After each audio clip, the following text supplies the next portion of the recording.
ಅವರು ಹೇಳಿದರು.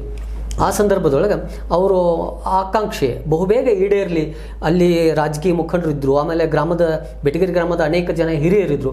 ಅವರಿಗೆಲ್ಲ ನಾನು ಈ ಪ್ರಶ್ನೆ ಹಾಕಿದರೆ ಅವರು ಬಹಳಷ್ಟು ಸರ್ವಾನುಮತದಿಂದ ಸರ್ಕಾರ ಏನು ಅನುದಾನ ಕೊಡೋದಿದ್ರೆ ಕೊಡಲಿ, ಬಿಡೋದಿದ್ರೆ ಬಿರಲಿ, ಆದರೆ ನಾವು ವೈಯಕ್ತಿಕವಾಗಿ ಆದರೂ ಕೂಡ ಒಂದಿಷ್ಟು ಸಾರ್ವತ್ರಿಕ ವಂತಿಗೆಯನ್ನು ಸೇರಿಸಿ ಆದರೂ ಕೂಡ ಈ ಕೆಲಸ ಮಾಡೋಣ ಅಂತ ಹೇಳಿದರು.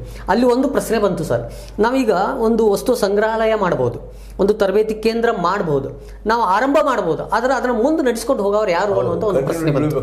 ಉಳಿಬೇಕಲ್ಲ ಸರ್, ಇದು ಅನೇಕ ಜನ ವಿದ್ವಾಂಸರ ಪ್ರಶ್ನೆಯೂ ಕೂಡ.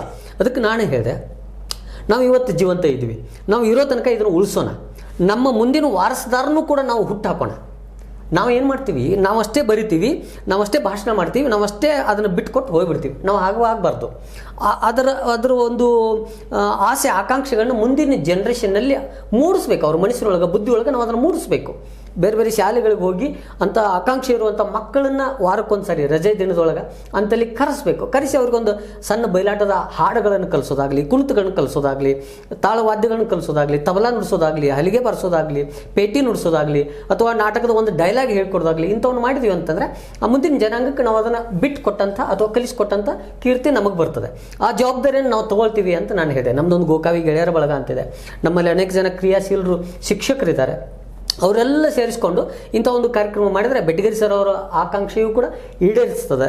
ಮತ್ತು ಬೆಟಗೇರಿ ಸರ್ ಅವರ ತಂದೆಯೂ ಕೂಡ ಒಬ್ಬ ಒಳ್ಳೆ ಬಯಲಾಟ ಕಲಾವಿದರಾಗಿದ್ದರು. ಮತ್ತು ಈಶ್ವರಚಂದ್ರ ಬೆಟಗೇರಿ ಸರ್ ಅವರು, ನಿಮ್ಗೆ ಆಶ್ಚರ್ಯ ಆಗ್ಬೋದು ಸರ್, ಈ ಭಾಗದಲ್ಲಿ ಒಬ್ಬ ಸ್ವತಃ ನಟನಾಗಿ, ಒಬ್ಬ ಸ್ವತಃ ಬಯಲಾಟ ಜಾನಪದ ಕಲಾವಿದನಾಗಿ ಸುಮಾರು 12 ಬಯಲಾಟಗಳನ್ನು ಸಂಶೋಧನೆ ಮಾಡಿ ಅವುಗಳನ್ನು ಮರು ಪ್ರಕಟಣೆ ಮಾಡುವಂಥ ಕೆಲಸವನ್ನು ಅವರು ಮಾಡಿದ್ದಾರೆ. ಈ ಕೆಲಸವನ್ನು ಯಾವ ವಿದ್ವಾಂಸರು ಮಾಡಿಲ್ಲ. ಸಣ್ಣ ಕೆಲಸ ಅಲ್ಲ ಸರ್. ಒಂದು ಸಂಶೋಧನೆ ಮಾಡೋದು, ಅದನ್ನು ವಿಮರ್ಶೆ ಮಾಡಿ ಅದನ್ನು ಮುಂದಿನ ಜನಾಂಗಕ್ಕೆ ಒಂದು ಪುಸ್ತಕದ ರೀತಿಯೊಳಗೆ ಕಟ್ಟಿಕೊಡೋದು ಅಂತಂದ್ರೆ ಬಹಳ ದೊಡ್ಡ ಕೆಲಸ. ಅಂತ 12 ಕೃತಿಗಳನ್ನ, ನಾಟಕ ಕೃತಿಗಳನ್ನ ಅವ್ರು ಕೊಟ್ಟಿದ್ದಾರೆ. ಅದ್ರ ಜೊತೆಗೆ ಇನ್ನೂ 4-6 ನಾಟಕಗಳನ್ನ, ಬೇರೆ ಬೇರೆ ಸಾಮಾಜಿಕ ನಾಟಕಗಳನ್ನು ಕೂಡ ಬರೆದಿದ್ದಾರೆ. ಆದರೆ ನಾನು ಅವ್ರ ಮನೆಗೆ ಹೋದಾಗ ಈಗ ನಮ್ಮ ಹಿರಿಯರಾಗಿರ್ತಕ್ಕಂಥ ಈಶ್ವರಚಂದ್ರ ಬೆಟಗೇರಿ ಅವರೊಬ್ಬ ಬಯಲಾಟ ಕಲಾವಿದರು.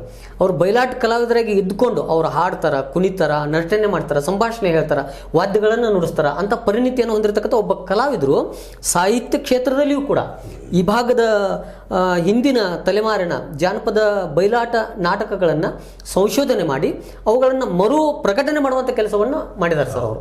ಯಾಕಂದ್ರೆ ಜನಪದರ ನಾಲಿಗೆ ಮೇಲೆ ಇದ್ದಂಥದ್ದನ್ನ ಪುಸ್ತಕದ ರೂಪದೊಳಗೆ ತಂದಿಡುವಂಥದ್ದೇನು ಸಣ್ಣ ಸಾಹಸ ಅಲ್ಲ. ಹೌದು ಸರ್, ಮುಂದಿನ ಜನಾಂಗಕ್ಕೆ ಅದೊಂದು ಆಸ್ತಿ, ದೊಡ್ಡ ಆಸ್ತಿ. ಹೌದು ಸರ್, ಹೌದು. ಅಂಥ ಕೆಲಸವನ್ನು ಅವ್ರು ಮಾಡಿದ್ದಾರೆ.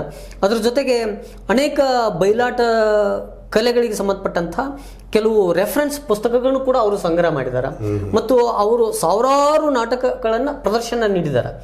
ಅಲ್ಲಿ ಅವರು ಸುಮಾರು 40-50 ವರ್ಷಗಳ ಪರ್ಯಂತರವಾಗಿ ಆ ಬಯಲಾಟ ಕ್ಷೇತ್ರದಲ್ಲಿ ಏನೆಲ್ಲವುಗಳನ್ನು ಸಂಗ್ರಹಣ ಮಾಡಿದಾರಲ್ಲ, ಅದು ರಾಶಿ ರಾಶಿಗಟ್ಟಲೆ ಅವ್ರ ಮನೆಯೊಳಗೆ ಬಿದ್ದೋಗಿದೆ ಸರ್. ಅದನ್ನು ಒಂದು ಕಡೆಗೆ ಪ್ರದರ್ಶನ